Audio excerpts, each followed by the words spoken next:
everybody, Graeme from Frontenac Cycle here again with another video. Today we're going to be talking about trainers. It's that time of year where most people are moving their riding from outdoors indoors, and we've got a few options from Wahoo here to talk to you about.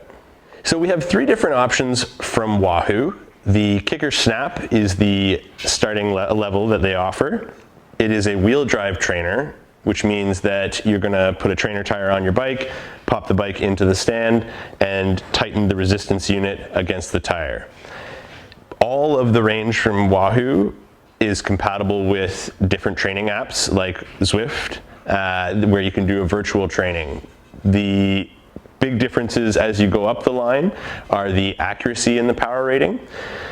Wahoo has come out with the new Snap. Compared to their previous iteration, they've gone from a 5% plus or minus accuracy rating to down to 3. So they've made it more accurate, which will translate to a more smooth and consistent ride when you're using one of those apps. So as I mentioned, all of the Wahoo range is compatible with online training apps. This is an ANT Plus or Bluetooth 4.0 compatible trainer. It works for Mac or Windows, so you can use tablets, computer, that kind of thing, even your phone.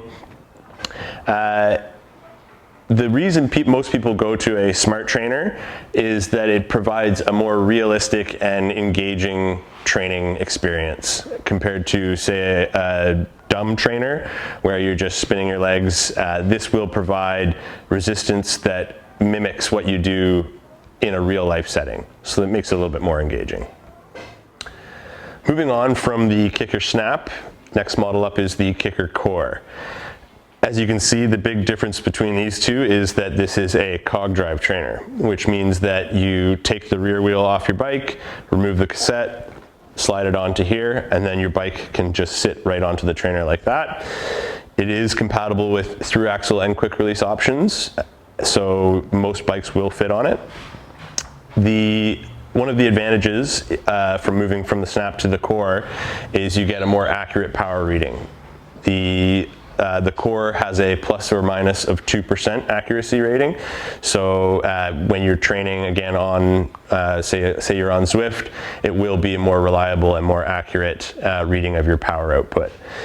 The other feature on this is that it is quieter. So moving away from the tire drive to the cog drive does eliminate a lot of noise, which is important if you're in an apartment or in a house where you don't want to be disturbing other people. It does make the experience a lot quieter, and it's good to be nice to your neighbors. The other advantage of the KICKR Core is that it is a more stable platform. So for somebody that's going to be putting out more watts, doing kind of more intense workouts, it is a more stable and like I said, quieter option. So again, when you're putting out lots of watts, nice and stable, you're not going to have slipping and fumbling around.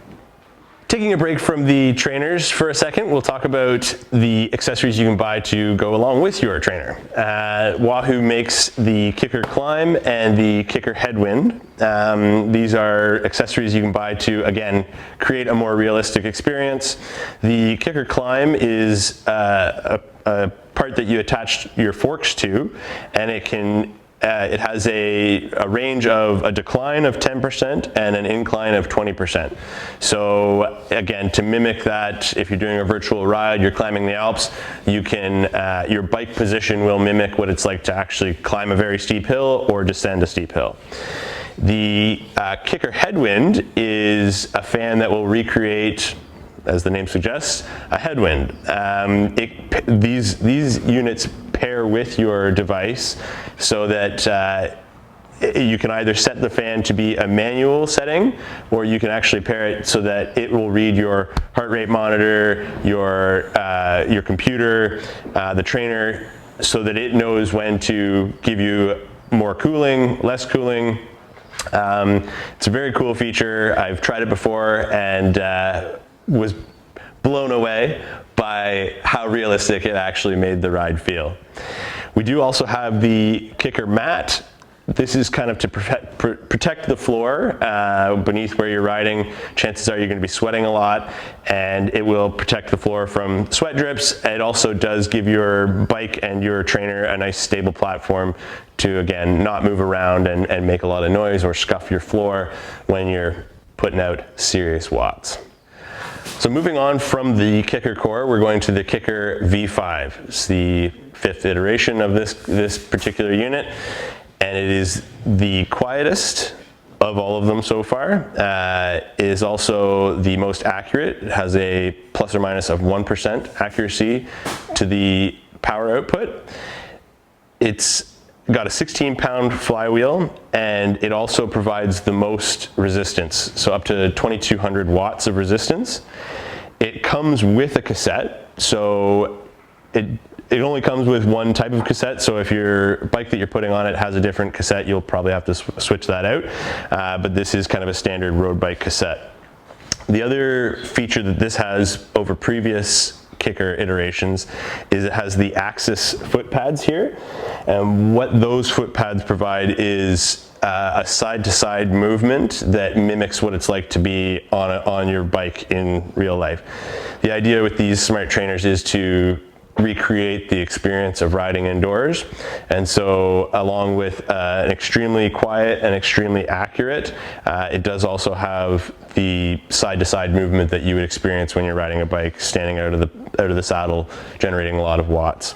So of the 3 that I've shown you here today, this is the quietest, most accurate, and provides the most resistance.